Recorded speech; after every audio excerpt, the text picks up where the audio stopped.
Now, News Channel 8 News at 10. I'm Morris Jones with breaking news out of Suitland, where a security guard has been shot and critically wounded at the U.S. Census Bureau. It happened in the 4600 block of Silver Hill Road. A suspect in the shooting has been shot by officers and is in custody. We begin our team coverage with Roz Plater in Suitland. Roz, what do you have? More, still a fairly active police presence here and police scene. Take a look around. They've got part of Silver Hill Road still shut down, and you can see still a lot of police at the entrance there, the main entrance at Swan Road and Silver Hill Road, apparently collecting evidence as this goes on. Let's show you some video of earlier. All of this started about 6:15 tonight. We were told that a guard had been shot at the gate area here. Paramedics responded. He was in critical condition. He had been shot in the chest, we were told.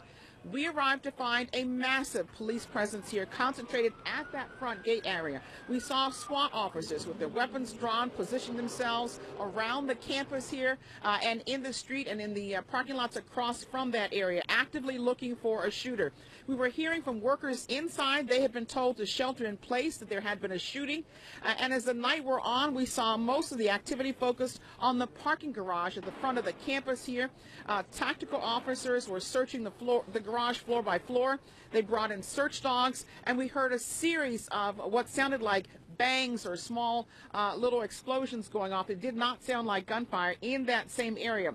All of that continued until about 9 o'clock or so tonight, and then around 9:15 we began to see them letting some of the workers out and what looked like people getting in their cars and coming out of the parking garage and able to drive away. Now that is the point we are at right now. Still part of this road closed down, but we are told that officers are still on the scene here as they sort of put all of this together, and they are collecting evidence now as they begin to close out this scene and mesh it up with everything else that seems to have been going on.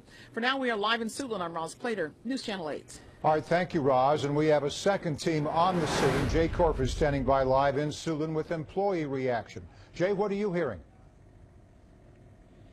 Morris, interesting perspective. I'm going to step out of the way. We're actually here at on the property of the Suitland Metro Station, which is actually extremely close to one of the sides of the Suitland Federal Center, which is where this terrifying ordeal took place hours ago. Now, just a short time ago, some of those employees, some of them are contractors, some of them are federal workers with various agencies, including the U.S. Census Bureau. They were able to walk out. A couple of dozen of them were able to walk out, and they came here to obviously get on the metro and to go home. They told us a story that was, of course, very reminiscent of the Navy Yard. Now, obviously, there was not an active shooter that was inside the building, but some of them were aware that there was a shooting. Others were not. Just moments ago, we spoke with some of those employees.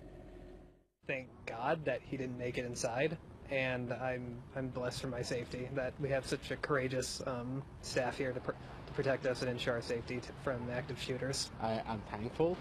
I'm very thankful because, you know, it could turn into something worse.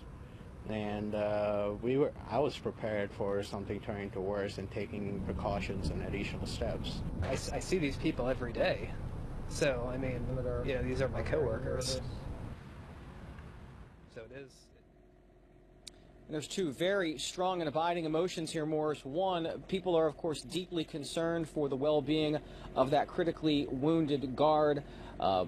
Along with that, many folks who were aware of what was going on, they were able to, in their locked offices, they were able to maybe be online or to talk to somebody, and they knew that a shooting had taken place. Some of them were concerned that possibly the person was inside the building, and as that one gentleman had said in the interview, they were willing to take more stringent action to make sure that they were protected. But of course, the folks who we talked with are grateful that there was not an active shooter inside the building, and I'm sure that they are breathing a sigh of relief as they head home.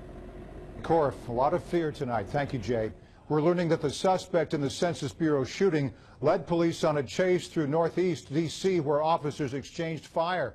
Our team coverage continues with Tom Rousey in northeast. Tom?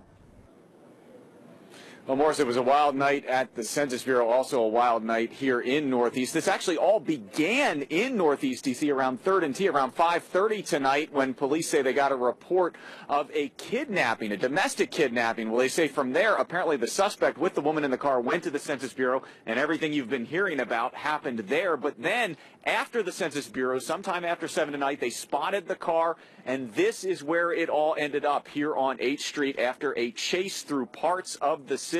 This is video of that green Honda that police had been looking for, which was the suspect's car. It crashed into a police cruiser here at the end of a chase on 8th Street. I'm told that police initially spotted the vehicle in Southeast after the Census Bureau incident. They started chasing it. There was an exchange of gunfire. As they continued to chase, there was another exchange of gunfire. Then everything ended here on 8th Street, where there was more gunfire after the suspect got out of the vehicle. A police sergeant was hit. We're told he'll be okay. Also, the suspect was hit. We talked to a lot of people who were out here on this very busy section of 8th Street. They told us what they saw as the chase ended here. Honda Accord came flying through the intersection, going like 60 down 7th Street. Then he made a left on K, and then like 60 cops followed him. I didn't know what was going on. I started to get out the car, and the police actually pushed me back in, and another one pulled me out the car and told me to get down and pull me out the way. We were just having dinner and heard a crash, and everybody stood up and rushed to the window, and everybody was out. Police had their guns drawn. We heard gunshots, and hit the floor. Then everybody hit the floor. And back out here live on the scene. Now, we have been told that although the suspect, in addition to that police sergeant, was hit, we're told he was also conscious, at least when he was taken out of here, as was the police sergeant, the police chief telling us that within the last hour. Now, as far as the scene here, 8th Street, still shut down. I'm near H and 12th right here, and it's going to be shut down, it does appear, for quite some time as they investigate the scene where this all came to an end here. Now, as far as the woman who was kidnapped, we are told she has been located, and as far as we know, she is okay. Reporting live in Northeast, I'm Tom Rousey, News Channel 8. All right, Tom, thank you.